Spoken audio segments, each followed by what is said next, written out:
Hi, I'm Paymo from the Technical Support Department here at VTech. Today, I'll be going over how you can wire and install a CSG110 amplifier module. So let's take a look at the CSG110.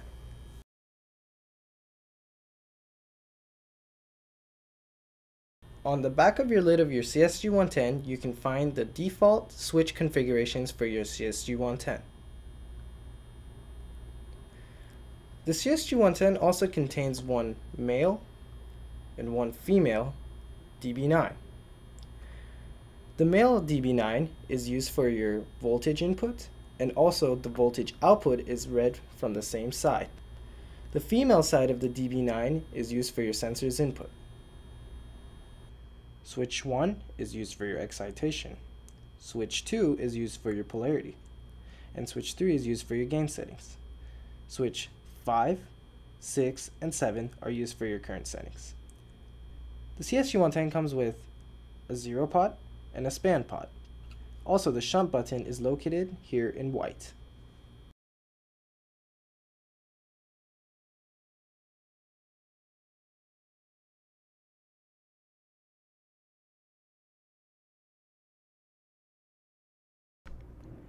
I'm going to take the DB9 connector and screw it in tightly. Now I'm going to apply some flux to pins 1, 2, 3, and 4. Now I'm going to take my red plus excitation and solder it onto pin number 1.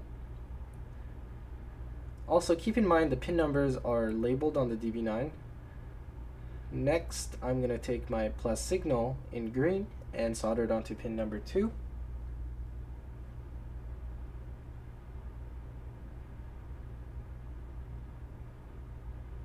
Now I'm going to take my white minus signal and solder it onto pin number 3.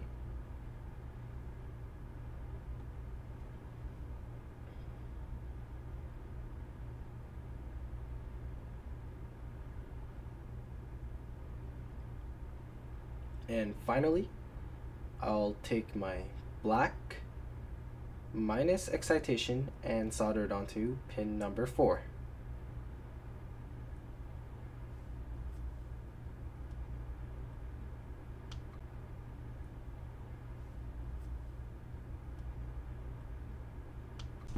Now I'm going to take the bottom of my DB9 and my DB9 connector and set it in.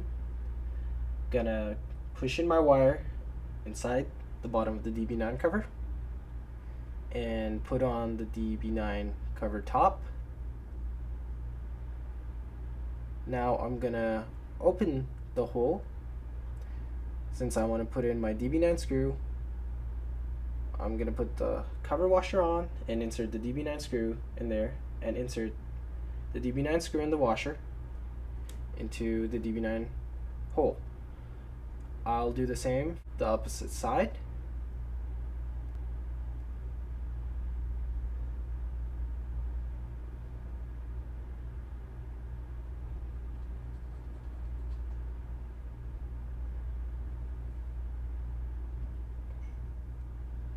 Next, to the bottom cover, I'll apply the screws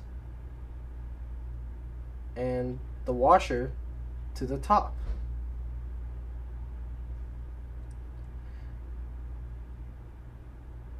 And using a screwdriver, I will tighten the screws from the bottom. Lastly, I'm going to set the screw into the connector hole.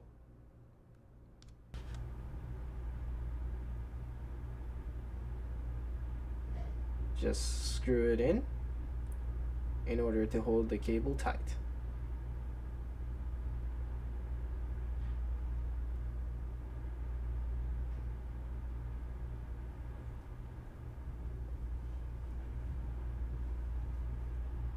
And push it in tightly in order for all the connections to take place.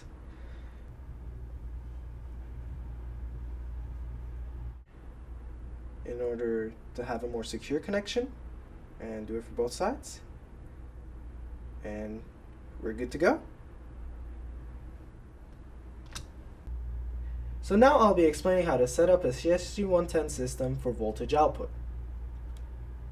The output of the CSG110 will be a product of the sensor's output in millivolts per volt, the excitation used from the CSG110, and the gain in the CSG110.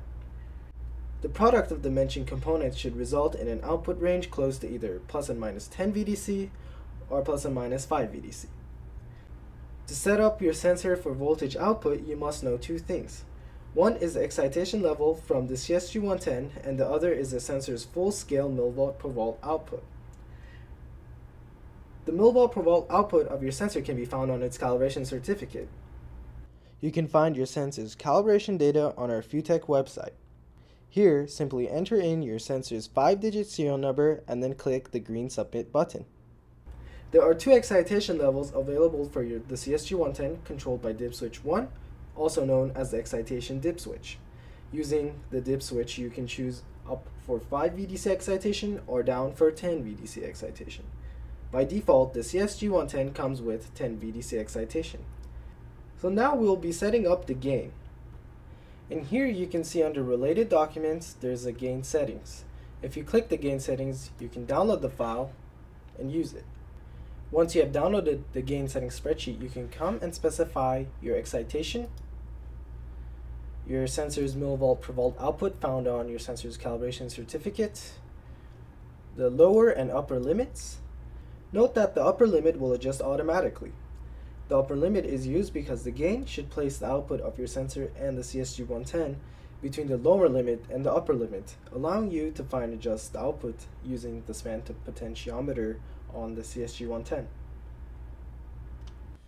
From our gain setting spreadsheet, we found in order to get 10 VDC out, we have to flip switch 4 off, switch 5 and 8 on.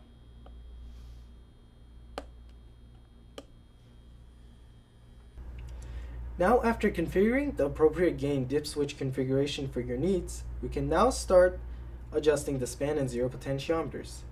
At this point, we will have our sensor and CSG110 fully wired up with the power applied to the CSG110. So first, with no load on the sensor, adjust the zero potentiometer to as close to zero as possible using a screwdriver.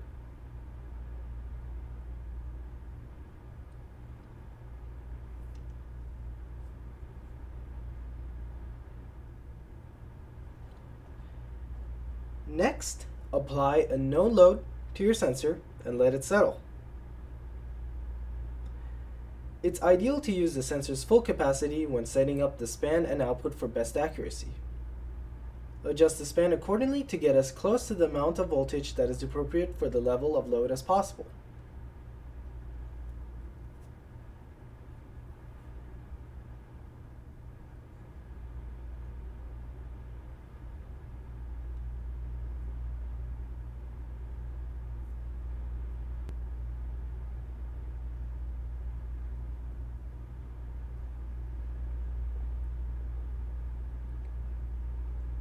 Now it's a good idea to remove the load and go back and reconfirm your zero. And then go back and reconfirm your span output as well. Once both points are satisfactory, the voltage calibration is complete.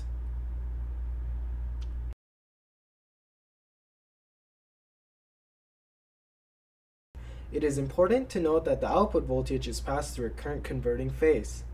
As a result, the steps to set up the voltage output will be needed in setting up a current output. The additional steps for current are to configure dip switches 5, 6, and 7 for the desired current output and range. The output ranges are from 0 to 16, 0 to 20, 4 to 20, and 5 to 25 milliamps. In the CSG110 manual, you can find a table to show the current output based on dip switches 5, 6, and 7, and as the table shows, are based on what the output voltage is from the CSG110. After configuring the appropriate gain dip switch configuration for your needs, we can now start adjusting the span and zero potentiometers. At this point, we will have our sensor and CSG110 fully wired up with the power applied to the CSG110.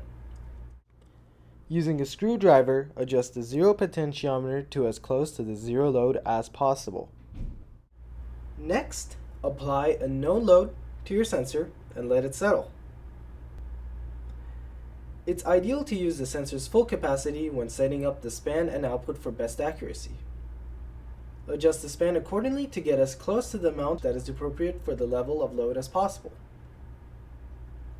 Now it's a good idea to remove the load and go back and reconfirm your 0, and then go back and reconfirm your span output as well.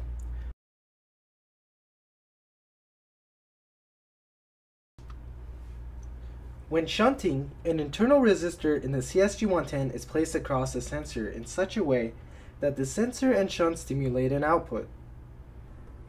The CSG110 comes default with a 60.4 kilo ohm resistor that produces about 72% of the sensor's full output for most of our sensors, which have a 350 ohm bridge resistance. This should produce a voltage output about 7.2 VDC out of a full 10 volt range. Here you can enter your sensor's bridge resistance and your desired millivolt per volt output to calculate your shunt resistor required. Or here you can click output to use your sensor's bridge resistance and your shunt resistance to calculate your output.